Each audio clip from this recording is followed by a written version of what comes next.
And now I lay me down to sleep. I pray the Lord my soul to keep. There are four corners to my bed. There are four angels overhead, one to watch, one to pray, two to lead my soul away.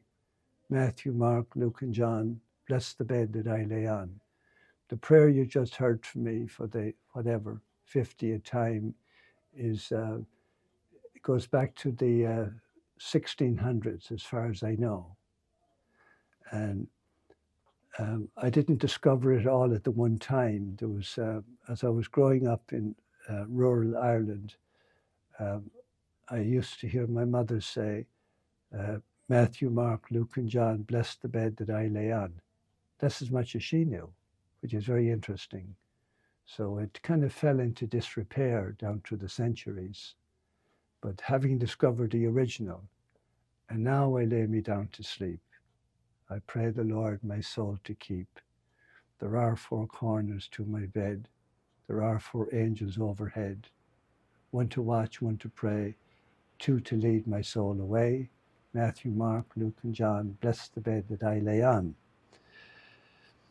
So, John's Gospel, chapter 18, it's the arrest of Jesus. After he had said all this, the past 3 years, and you'll find everything he said in Matthew, Mark, and Luke. After he had said all this, Jesus left with his disciples and crossed the Kidron Valley. There was a garden there, and he went into it with his disciples. Okay, we're back in the garden. So who was in the Garden of Eden? Adam and Eve. So the new Adam. He went with his disciples. Judas, the traitor, knew the place well, knew where the garden was, etc. And you can see it right now that the Garden of Eden, there was another Judas showed up, Satan. Judas, the traitor, knew the place well, since Jesus had often met his disciples there, and he brought a battalion to this place, together with a detachment of guards sent by the chief priests and the Pharisees, all with lanterns and torches and weapons. Knowing everything that was going to happen to him, Jesus then came forward and said, "Who are you looking for?" They answered, "Jesus the Nazarene." He said, "I am he." Now Judas the traitor was standing among them. When Jesus said, "I am he," they moved back and fell to the ground. He asked them a second time, "Who are you looking for?" They said, "Jesus the Nazarene." "I have told you that I am he," replied Jesus. "If I am the one you are looking for, let these others go." This was to fulfill the words he had spoken. "Not one of those you gave me have I lost."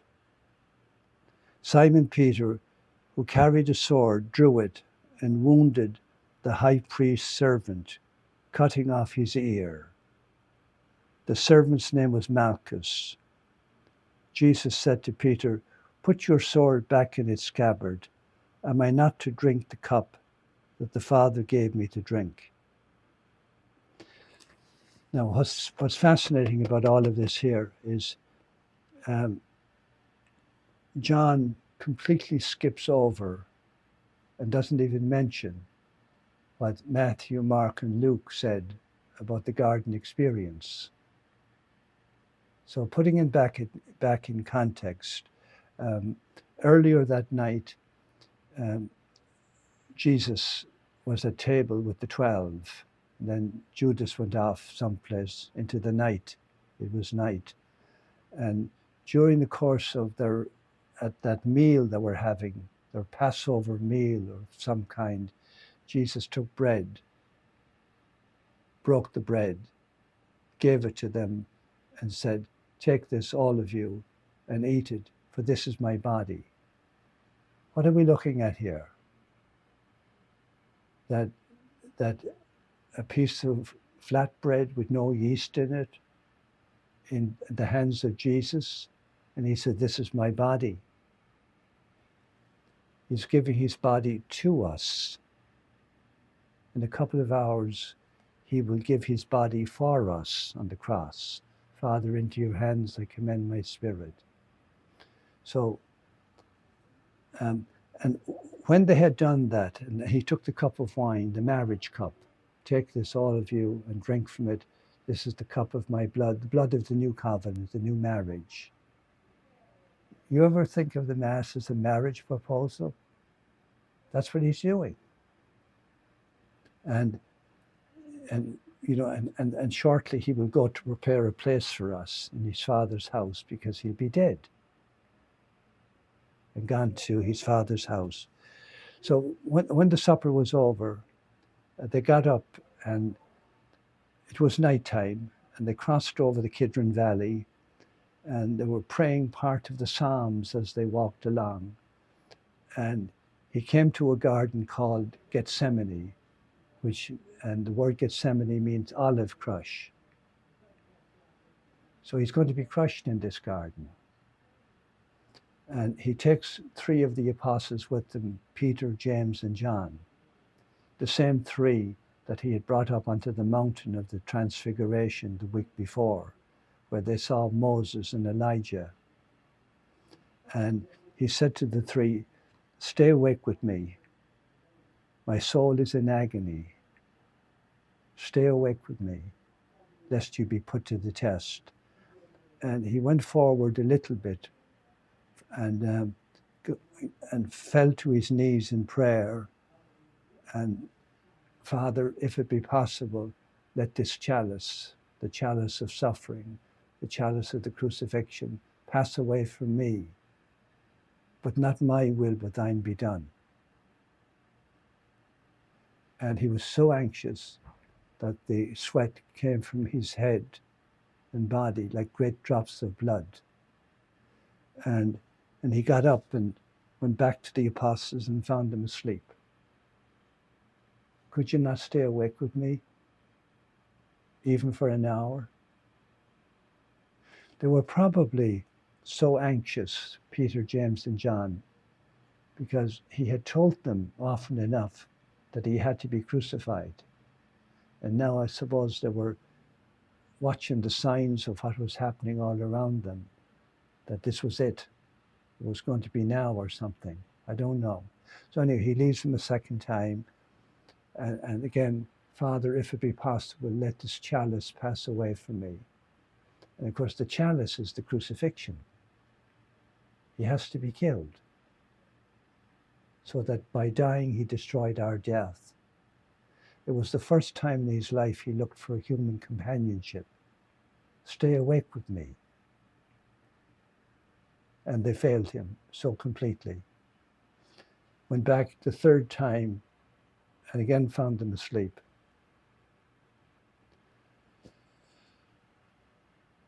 And he said, "It's enough." He said, "It's enough. My betrayer is at hand." So that's where John then picks it up here. But he doesn't tell us all that stuff. That's why we need the synoptics. Now, Judas the traitor was standing among them, the guards that came to arrest Jesus at Gethsemane, when Jesus said, "I am he. I am he." What's God's name, please? Moses went up onto Sinai, and the bush exploded into fire, as you know, and was not consumed. And Moses asked the eternal God, "What is your name?" And the words came back, "I am is my name." And look at that in your mind. I am at this second. You are at this second. For Jesus to say, "I am." I am what? I am always with you, like every second of every day. And I confess again that even though I'm saying this to you, I don't follow my own preaching. I spend most of every day